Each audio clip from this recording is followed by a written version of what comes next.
The sudden ring of the phone shattered the quiet that had fallen over the small hotel room where I had sought refuge. The faint glow of the dwindling daylight filtered through the thin curtains, casting long, fragile shadows upon the worn blanket I had wrapped tightly around my shoulders.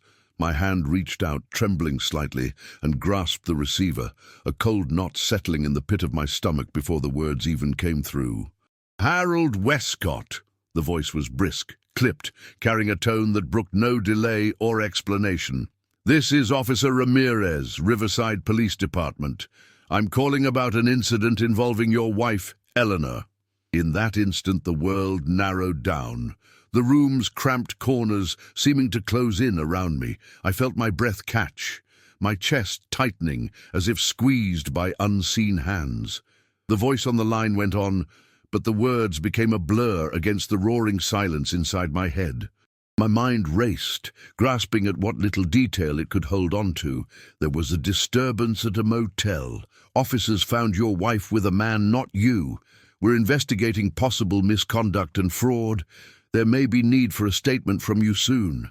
The phrase slammed into me like a freight train, knocking me off balance, not with shouting or anger, but with the sharp, cold sting of betrayal.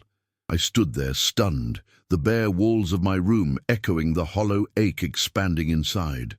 The threadbare blanket slipped silently from my shoulders and pooled on the floor, forgotten. I thought back to Eleanor, to the decades we shared, the quiet evenings in that modest house, the sacrifices I'd made to keep a roof over our heads.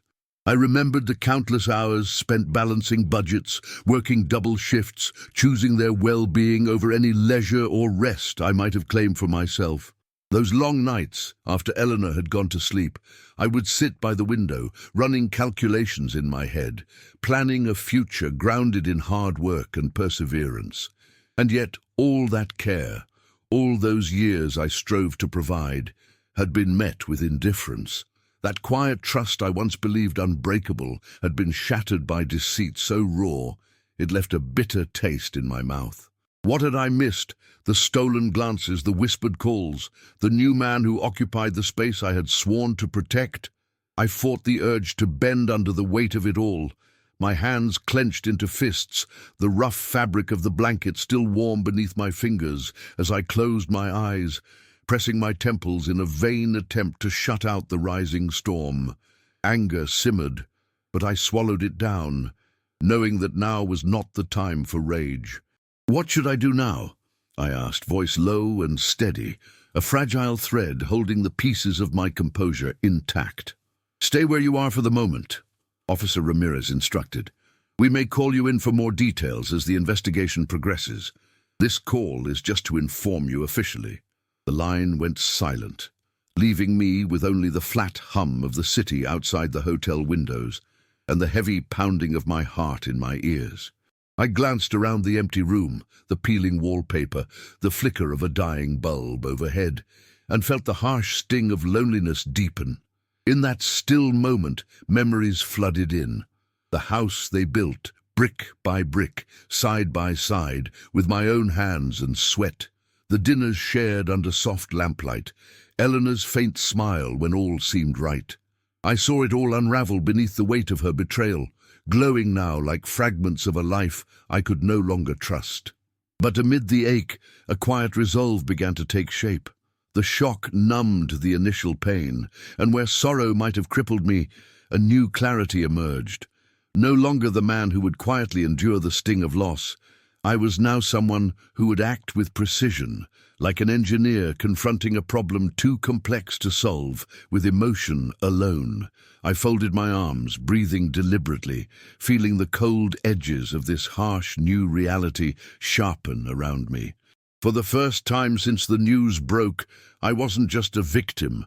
I was a man who knew the value of patience, of strategy. The house we bought together, the life I built piece by piece, it was not a trophy for others to claim, but a fortress I would defend with every resource and every ounce of cunning left in me. The night stretched on, quiet and endless, the darkness pressing in like a blank canvas. And there, In the solitude of that impersonal room, I made a vow to myself: justice would be restored and arrogance punished. Not with fury or chaos, but with the cold, unyielding power of a mind sharpened by years of labor and love betrayed. The quiet of the hotel room settled around me as memories began to surge, vivid and unrelenting. I sank into the worn armchair by the window, the fabric rough beneath my hands, and let the years unfold in my mind. Every sacrifice, every late night, every moment spent away from comfort came rushing back with a sharp clarity I could not ignore. I remembered the early days with Eleanor, how young and full of hope we were. I was fresh out of college, armed with a degree in civil engineering and a relentless drive to build something lasting. Eleanor had dreams then too, vibrant and sincere, her ambitions lighting the dark edges of our modest existence. We leaned on each other, each working in our own way to create a future filled with promise. Every paycheck I earned was a promise kept, a brick laid in the foundation of our shared life. I recalled nights hunched over blueprints and budgets, stretching each dollar as far as it could go, refusing luxuries so that we could finally own a home where our children could grow free and safe. The house on that quiet street wasn't grand, a humble frame of wood and stone, but it represented everything I had fought for. It bore the weight of years, marked by perseverance, resilience, and unwavering hope. Those small, everyday moments lingered vividly, the dawn light spilling through the kitchen window as Eleanor brewed tea in the mornings, her soft smile warming the cold rooms after the harsh workdays. I remembered those rare evenings together, the quiet dinners when the world seemed to pause, and the fragile peace we managed to sustain despite life's relentless demands. But the warm glow dimmed over time. Eleanor's smile grew distant, her eyes guarded, her words sharper. There was impatience beneath her gaze, an entitlement that had quietly taken root. Where once there was partnership, now there was an icy divide, stretching wider with each passing day. I swallowed doubts and held my tongue, unwilling to fracture the fragile veneer of peace.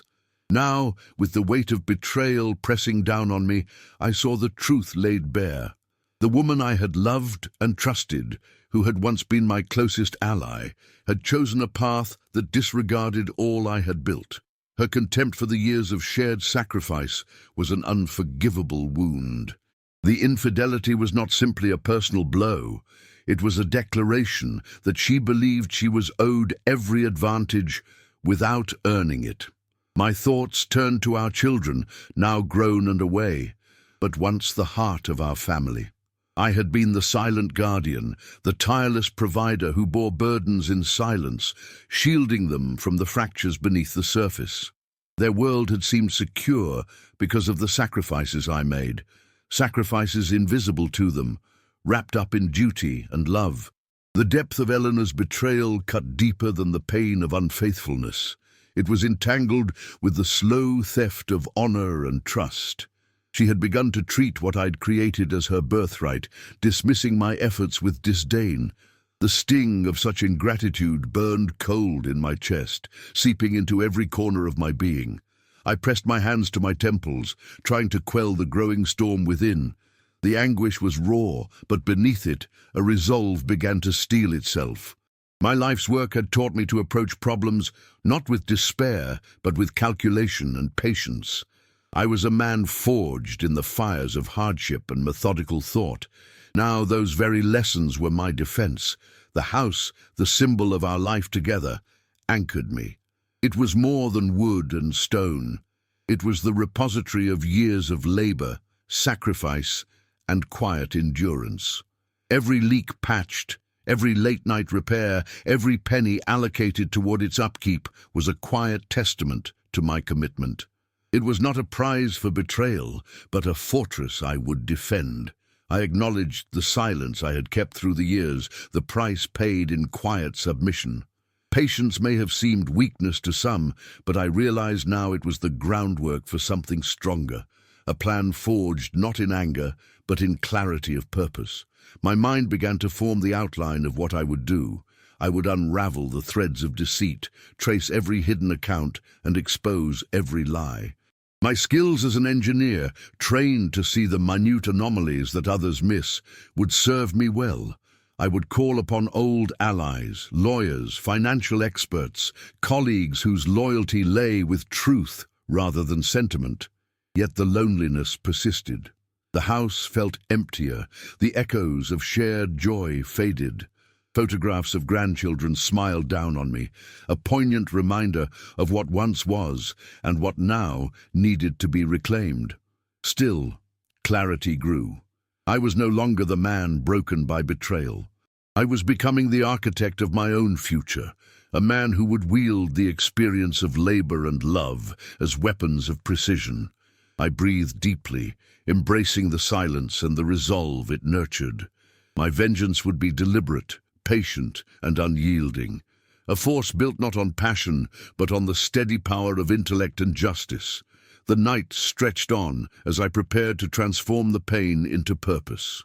The coming days would demand strength and strategy, but with each breath I accepted the certainty that I would reclaim what was mine, not through fleeting fury, but through calculated, unrelenting resolve. Days passed in a quiet blur, the hours marked not by sleep or rest, but by the steady progression of my thoughts, each one sharpening the blade I intended to wield. The hotel room, once a temporary sanctuary, had become the command center for a patient mind, stitching together the fragments of a devastating betrayal and transforming them into something actionable. I was no longer a man adrift in grief. I was a man on a mission, methodical and unyielding. The breakthrough came quietly, like the faint click of a lock opening in a long-abandoned vault. I'd begun to sift through the remnants of Eleanor's recent financial activity, piecing together details from bank statements, credit reports, and subtle irregularities. Anita, an old friend and lawyer, was able to snag for me during a routine check.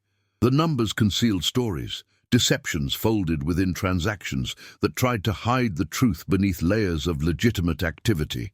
A familiar pattern emerged. Unauthorized transfers, inflated expenses labeled as legitimate business dealings, a trail leading to the man who had supplanted me. Each discovery crystallized the depth of their betrayal. Eleanor was not merely unfaithful, she was scheming, systematically siphoning resources from the life we had built together. The man she now favored was no innocent bystander, but an active participant in this calculated deception. My heart, tempered by years of endurance, clenched with a cold fury I no longer sought to suppress. The shock that had initially knocked me off balance had transformed into something far more potent, a reasoned and relentless resolve. I stayed up late into the night, cross-referencing documents, lining up electronic records with paper trails. My engineering mind, trained to spot the smallest discrepancy, to trace faulty wiring in systems, became an invaluable tool. I approached this web of lies not as a man overwhelmed by emotion, but as a problem to solve. One equation leading inexorably to a conclusion I intended to enforce. One name after another surfaced, accounts opened in obscure subsidiaries, shell companies sprung up like weeds, purchases made with no apparent purpose except to disguise the true movement of money. It was all a house of cards, yet built well enough to fool most. Not me. I thought about Eleanor as these patterns emerged. The woman I had cherished, once so full of promise and warmth, now reduced to a stranger whose hunger knew no bounds. Where she saw opportunity and entitlement, I saw contempt for the years I had devoted, a corruption of the life we had vowed to protect. But my resolve extended beyond anger. I understood with clarity that to truly reclaim what was mine, I would need more than just righteous fury. Patience and precision must guide me forward. An impulsive outburst could destroy what remained. This was a complex system, and breaking it required a surgeon's hand. I enlisted the help of Anita and Martin, trusted connections who specialized respectively in finance and law. Together, we devised a strategy that would expose their deceit without revealing my hand prematurely. They were skeptical at first, but when the numbers and documents filtered in, their faces mirrored the cold calculation I felt. This was no ordinary divorce or splintering of relationships. It was a deliberate, protracted theft. Day by day, the plan took shape. We would document everything meticulously, cataloging every suspicious transaction, every forged signature, every hidden lien. The goal was total clarity and ironclad evidence. Eleanor and her accomplice would not walk away without consequence. Meanwhile, I maintained my careful public facade, calm, composed, giving nothing away. I answered calls that should not concern me with practiced neutrality, denying any knowledge, observing their reactions like an engineer measuring stress on a structure. I watched Eleanor's world begin to strain under pressures only she could recognize, her controlled arrogance cracking as I tightened the noose invisibly around her. There were moments when the weight of it all pressed heavily upon me, lonely nights where regret threatened to seep back in, but I quelled those thoughts quickly. This was a battlefield, and every step had to be taken with measured care. My years of balancing complex projects, managing budgets, and navigating bureaucracies had prepared me for this. One evening, as I reviewed a particularly incriminating transaction, a wire transfer labeled as a consultation fee to a company that did not exist, I smiled for the first time in weeks. The evidence was clear, undeniable. I felt a surge of justice stored deep within me, ready to unleash in due time. This was no longer a matter of grief or personal loss. It was a calculated reclamation, a meticulously engineered response designed to restore balance. The patience that had once been mistaken for acquiescence was now my greatest weapon. I was no longer the betrayed man. I was the strategist, standing at the helm, directing every move toward one ultimate goal. The foundation for my vengeance had been laid, not in a single moment of passion, but through countless hours of diligent work, keen observation, and unshakable resolve. The time for confrontation would come, but only when the structure was fully revealed, every card laid bare. Until then, I watched and waited, my mind as sharp and unyielding as the steel girders I once entrusted to hold up a city skyline. And so, beneath the quiet hum of fluorescent lights and the distant murmur of the city below, I prepared to take back what was mine. The betrayal was deep and cutting, but it would be repaired by the cold logic of a mind refused to be broken. My plan was no impulsive act. It was the culmination of a life's work in calculation, precision, and unwavering patience. The battle had only just begun, and I was ready. Every morning, the pale dawn seeped through the thin curtains, filtering into the small hotel room that had become the nerve center of a plan years in the making, though forged only recently in the fires of betrayal. I awoke before the sun, my mind already restless with calculations and strategies, piecing together the overwhelming puzzle that Eleanor and her accomplice had crafted.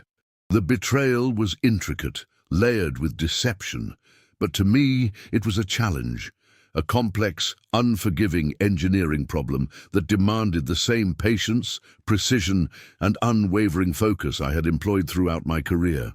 My days began early, folding into a routine of dedicated research, methodical communication, and strategic maneuvering. Anita and Martin, trusted allies from previous chapters of my life, Anita with her sharp legal mind, Martin's financial expertise cutting through the fog of obfuscation, became extensions of my own will. Our meetings, held mostly in quiet corners of cafes or behind closed doors in impersonal offices, were war councils where evidence was dissected, theories tested, and new leads chased with a fevered intensity. Here, amid ledgers, bank statements, and property records, the true nature of Eleanor's duplicity revealed itself, piece by piece. Eleanor had thought she could outsmart the man who had spent his life perfecting the art of detail and discipline. She believed the threads of her deceit so cleverly interwoven, their unraveling would remain unseen. But I recognized the patterns. Every unauthorized transfer, every masked expense was a nail driven deeper into the coffin of her ambitions. I sifted through tangled financial vines, unraveling hidden accounts, shell companies with names borrowed or fabricated, loans leveraged under falsified pretenses. The maze she built was sophisticated but brittle under the scrutiny of a mind trained to detect fault lines in steel and structure. One morning, the scattered papers before me and the rising sun beyond the window made no difference. My gaze was fixed on the intangible structure beneath the chaos, the architecture of deceit, the fault lines I intended to exploit. I pictured our home, the one I had built not just with my hands, but with sweat and years of sacrifice. Each beam I'd reinforced, every foundation repaired after the storms, resonated with significance. That house was more than wood and nails. It was a symbol of everything stolen and a fortress I would now defend with relentless zeal. Anita's and Martin's work was relentless. They unearthed contract drafts with signatures forged, property agreements twisted to transfer ownership without my knowledge. Shell companies masqueraded as consultants, funds bled quietly through hidden accounts. There were ploys so brazen they seemed bold in their audacity. Loans taken out against our assets, parcels mortgaged under false pretenses. Layer after layer peeled back, revealing the depth of corruption that had infiltrated the life we once shared. While the legal wheels turned with meticulous care, I maintained a public facade of composed innocence. Calls came, some from Eleanor's partner, their voices heavy with condescension and thinly veiled threats. I replied with icy detachment, each word measured, every sentence a calculated deflection. My correspondence was careful to reveal nothing yet reinforce unshakable confidence. This was my fortress. No crack would be shown until the time was right.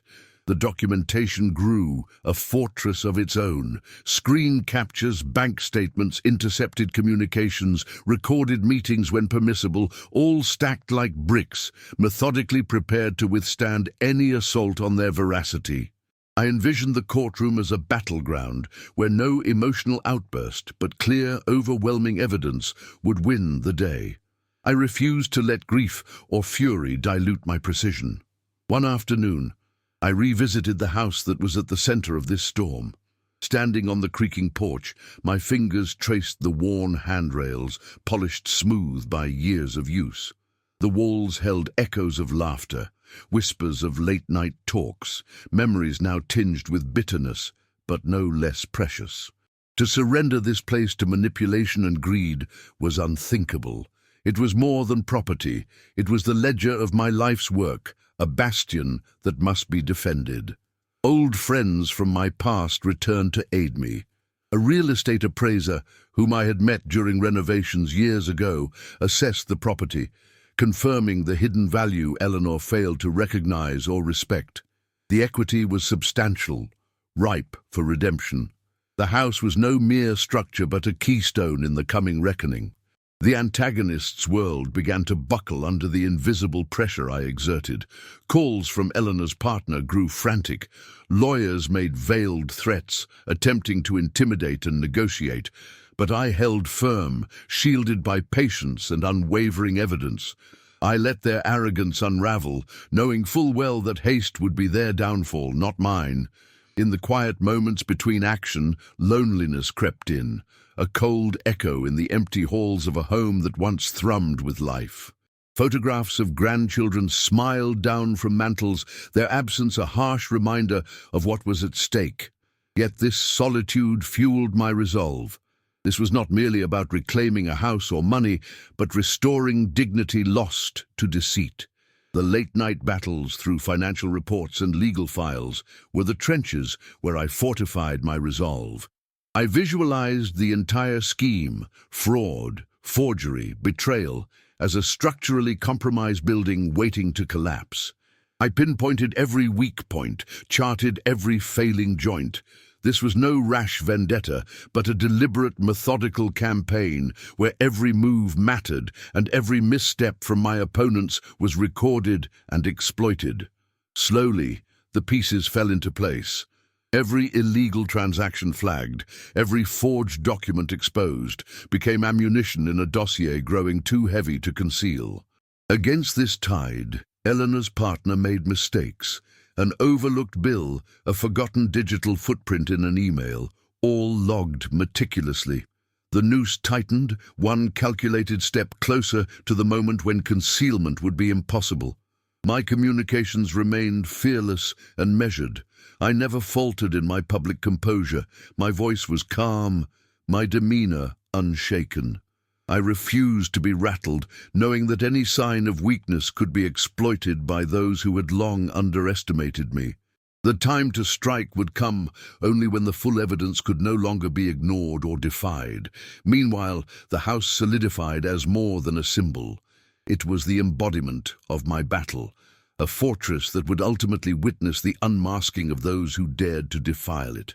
The thought of the walls enduring this ancient conflict, standing alongside me in silent judgment, gave its own strength. As the campaign unfolded, I learned once again that vengeance was not the impulsive act of a broken man, but the work of a mind refined by years of relentless practice.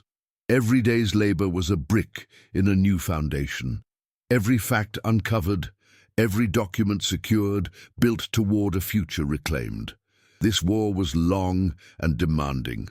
It required fortitude where rage might have seemed easier, patience where fury beckoned. And as the legal and financial documents amassed like an arsenal, so too did my confidence. The triumph would not be loud or chaotic, but certain and unshakable. I envisioned the day when the facade of deception would collapse. Eleanor and her partner, stripped bare by irrefutable truth, would face the consequences not just of betrayal, but of arrogance punished. It was not merely justice for me, but a lesson in the resilience of a mind and heart forged through years of sacrifice. In that quiet hotel room, under the soft glow of the late afternoon sun, I reaffirmed my vow. My vengeance would be precise, relentless, and inevitable. Not a tempest of emotion, but a calculated tide that would wash away deceit and restore what was once rightfully mine. The battle continued, but no longer was I the hunted. I was the master of the unfolding plan, steadfast and unyielding as the steel girders I once trusted to hold up a city's skyline. And so, day by day, move by move, the fortress of truth grew impenetrable, preparing me for the final reckoning where justice would no longer be whispered in shadows, but declared in the light. The first palpable shifts in the battle came quietly, but decisively. I received a brief notification from the bank. Accounts under Eleanor's control were frozen due to suspicious activity. That sterile letter marked the first crack in the financial fortress she had built over years of deception. A cold sense of satisfaction settled deep within me. The tide had begun to turn. That was merely the opening move. Methodically, I dismantled her financial network piece by piece. Automatic payments were cancelled. Credit lines she depended on were suspended. Her access to funds, once taken for granted, was choked behind legal walls I had carefully erected. Each administrative obstacle was a deliberate strike, slicing through the veil of security she had worn as armor. For so long, Eleanor had assumed she could outrun consequences, confident in her control. But the pressure I exerted was suffocating. Her partner, once cocky and relentless, now made frantic calls demanding haste and negotiation, his bluster fading under the weight of the evidence mounting against them. Throughout it all, I remained unflappable. Where fury might have clouded judgment, I kept my resolve steady. When provoked, I responded with measured silence or carefully chosen words, never revealing the full extent of my knowledge. My shield was patience, my sword, precision. Their arrogance began to crack, desperation breaking through their facade. The lines of communication frayed quickly, turning into terse messages filled with accusations and appeals for delay. But the foundation of facts I had built was unshakable. My responses neither confirmed nor denied. I let the mountain of evidence do the talking. One day, as I sifted through the flood of accounts and correspondence, I saw clear signs: unpaid tax notices, warnings from creditors, letters from the Homeowners Association threatening liens on the house. The network Eleanor thought invincible was unraveling, strand by strand. The woman who once dismissed my presence with icy contempt now found her own world collapsing around her. Calls from her grew sparse and clipped. Her partner's bravado waned, replaced by frantic maneuvers and fleeting attempts to shore up their crumbling position.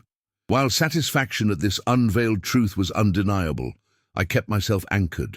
The fight was long and demanding, full of legal labyrinths, bureaucratic delays, and resistance from institutions designed to protect the unwary. But the fortress I and my allies had built remained unbreached. Anita and Martin, ever vigilant, worked tirelessly, steering through dead ends and obstacles. Together we kept the machinery of justice turning, step by deliberate step. I targeted utilities as well: water, gas, electricity, services Eleanor had taken for granted or cancelled to avoid payments. I arranged for their suspension, stripping away conveniences she abused as if entitled. The house, which had once been a shared sanctuary, was now a stage where consequences played out in stark relief. These moves provoked inevitable confrontations. I recall clearly the moment Eleanor's anger surged upon realizing the water supply was shut off, a utility as basic as air. Her fury was sharp but fleeting. She quickly grasped the boundaries closing in. I met her gaze with cold facts, devoid of accusation, simply truth. There are consequences for every action, I conveyed silently. The social tide shifted. Neighbors whispered. Wary glances followed her faltering steps. The veneer of control she once displayed cracked and splintered. While I felt no joy in her downfall, the unraveling was proof that arrogance never goes unchallenged. Parallel to the financial squeeze, our legal efforts tightened. Injunctions prevented asset transfers, forged documents were challenged and invalidated. Each courtroom appearance a battle of methodical presentation against layers of deceit. Here, I was armed with patience and evidence, not rancor or rashness. Endless court sessions tested endurance as much as strategy. I bore the weight with steady breath, knowing this was a marathon, not a mere sprint. Beneath the paperwork, the ache remained, a private reminder of losses and lingering pain. Solitude attended me during these times, an unwelcome companion in empty rooms once filled with laughter. Photographs of grandchildren smiled quietly, their absence a ghostly echo. Yet regret held no power. This was a necessary sacrifice to reclaim dignity stolen by callous betrayal. Patience became my greatest asset, clarity my guiding star. Every hurdle passed was a stepping stone toward restoration. Every frozen account, every legal victory reaffirmed that justice could be won through resilience and quiet determination. The power balance within our broken family was shifting. Eleanor's once unshakable confidence gave way to doubts and fear. Her partner faded from public view, swallowed by the looming legal storm. The privileges they seized without right peeled away one layer at a time. These incremental victories fueled my purpose. No triumphant cries, no public displays, just steady progression and growing assurance. Every successful injunction and financial blockade was a brick in rebuilding a life nearly lost. Evenings were filled with preparation for the final moves. Confirming facts, verifying evidence, ensuring nothing remained uncertain. The dossier was a giant, waiting for its moment to strike unassailable and complete. Self-discipline ruled. I engaged legal and personal battles deliberately, but never emotionally.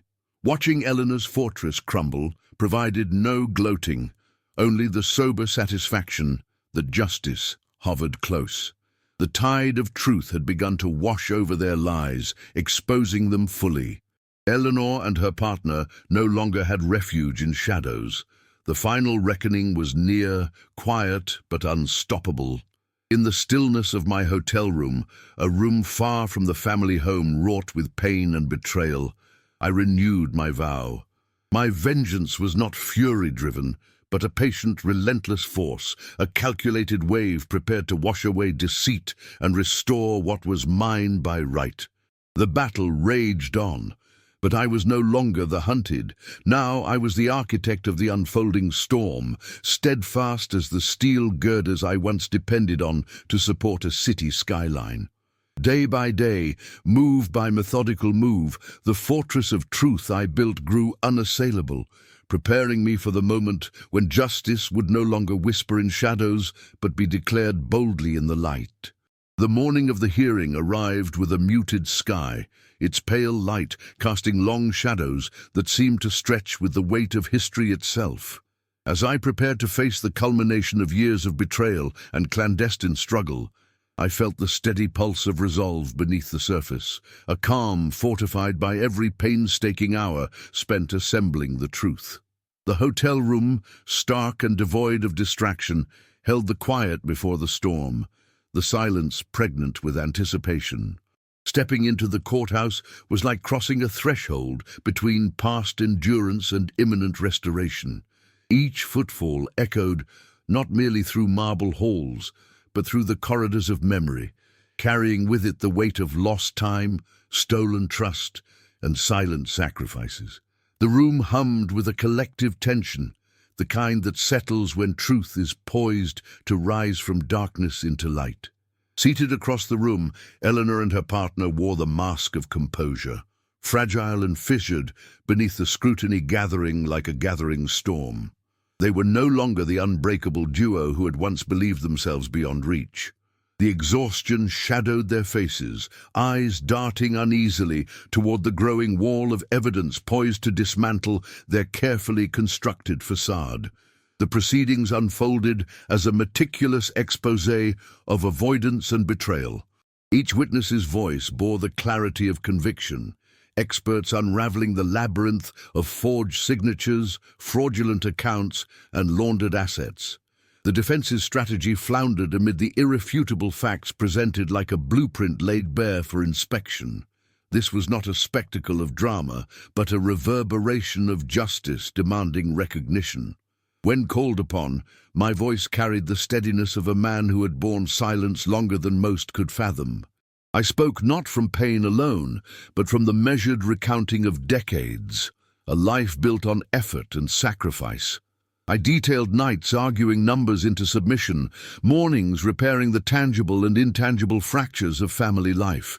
Each word was deliberate, a testament to a foundation shaken by betrayal but never razed. I laid bare the contrast between the home's warmth, the kitchen where dreams were nurtured, the garden sown with care, and the cold calculus of deception that had threatened to dismantle all. With precision, I introduced the documents that spoke louder than any plea or accusation, the ledgers that revealed the theft, the contracts that bore forged marks, financial patterns that traced the quiet erosion of trust. Across the courtroom, I glimpsed the subtle collapse of their defenses. Eleanor's partner fumbled under cross-examination, uncertainty flickering across his features. Eleanor's posture stiffened, her retorts became clipped, faltering under the relentless assault of truth. The fortress of lies began crumbling, brick by exposed brick. The judge, a figure of gravitas, listened with an unwavering gaze that seemed to weigh and measure each syllable. Justice was not a loud proclamation here, but a measured decree, waiting patiently for its time. Then the verdict, a pronouncement that echoed with certainty. Guilty of fraud, complicit in forgery, accountable for the breach of trust that had fractured a family. Property rights affirmed, financial misdeeds condemned.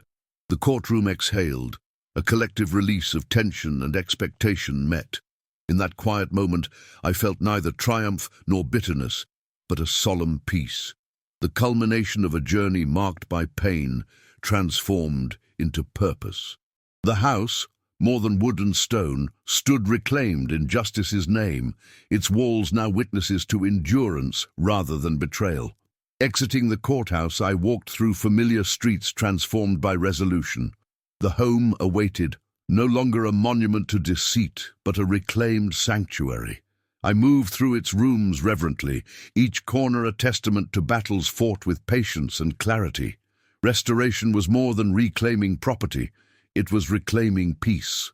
The scars of betrayal lingered, spectral reminders of loss, but they now lay beneath a foundation rebuilt stronger by resilience and truth. Eleanor's lineage into obscurity unfolded quietly, her partner swallowed by the weight of exposed greed. The community's whispers softened, moving from judgment to reluctant acceptance of justice restored. In solitude's embrace, I reflected on the path, a tapestry woven with sacrifice, betrayal, and the relentless pursuit of clarity.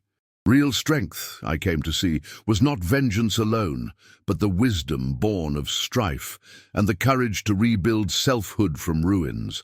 The house stood firm, a sentinel of perseverance. Its foundation, fortified by justice, echoed the steadfast will of a man who refused to break. As dusk settled, peace blanketed me, a man whose darkest trials became the bedrock of newfound wholeness. The past, though scarred, became the compass guiding a future forged in resolve and truth. With the house behind me and the horizon before, I embraced the truth that a man's worth is measured not by others' faults, but by the justice he commands for himself. The days that followed the courtroom verdict unfolded in quiet, measured waves. There was no triumphant fanfare, no loud declaration of victory. Instead, life settled into a slower rhythm, one that allowed for healing to begin, however tentative and fragile that healing might be. I found myself walking through the house in the early morning light, the gold and amber hues stretching along the floorboards, worn soft by countless footsteps. The house no longer felt a place of conflict or loss, but a sanctuary reclaimed through patience and perseverance. Each room told its own story, layered with memories both bitter and sweet. In the kitchen, where countless meals had been prepared across decades, I found the warmth of routine beneath the quiet promise of new beginnings. The living room, once heavy with silence, now held shadows of laughter and conversation, soft echoes that reassured me that this space, too, could be reborn. Outside, the garden bloomed brighter, tended with the same careful hands that had once repaired its fence and pruned its rose bushes. It was as though the house itself breathed a slow sigh of relief, embracing the promise of restoration. Yet beneath the surface of renewed life lingered scars, ghosts of betrayal that refused to fade completely. Some days, the weight of those scars pressed heavily. On others, they were faint, mere whispers carried on the winds of memory. The pain had cut deep, and no judgment, no court verdict could wholly erase the traces left behind. But strength had grown alongside those wounds, a strength grounded not only in the justice won, but in the hard-won wisdom of survival. Eleanor's world faded quietly into the shadows, her presence diminished by the weight of exposure and consequence. Her partner, the man who had stepped into my place, disappeared entirely into obscurity, swallowed by the consequences of their shared greed. In the community, the whispers shifted, from sharp-edged judgment to slow, uneasy acceptance of the truth laid bare. What had once been a subject of gossip and speculation became a somber lesson in the price of betrayal. Within the family, fractures remained, but the raw edges softened. Conversations began to move beyond silence and suspicion, tentative bridges forming through cautious understanding. I knew the repair would be gradual, patience required to rebuild trust. Yet, knowing this path lay ahead, I approached it with a steady spirit, ready to navigate the delicate terrain that lay between past hurts and future hope. In the solitude of quiet evenings, reflection came more freely. I traced the path from devastation to reclamation, seeing now that true strength was not found in vengeance alone, but in the wisdom forged through suffering and in the courage to reconstruct one's life from the ruins. The journey had been exhausting and fraught with darkness, but it had also brought clarity and purpose. The house remained a steadfast sentinel, more than just walls or foundation, but a monument to endurance. Its strength was now anchored in truth and determined will, no longer threatened, but fortified against the storms of deceit. As dusk settled in, draping shadows softly across the rooms, a gentle peace blanketed me, an unexpected balm for a soul long weighed down by trials. The burdens of betrayal, once a consuming weight, transformed into the bedrock of a wholeness carved out by quiet resilience. The past was no longer a prison, but a compass, pointing steadily toward a future shaped by resolve and honesty. I carried with me the simple, vital truth that a man's worth is not shaped by the betrayals of others, but by the justice he claims for himself with unwavering resolve. It was a lesson earned through hardship, reaffirmed in the stillness of reclaimed space and regained dignity. With the house behind me, a tangible reminder of battles fought and won, and the endless horizon stretched ahead, I stepped forward. Neither haunted by the shadows nor weighed down by regret, I embraced the certainty of renewal. The future was mine to build anew, steadfast, unbroken, and free.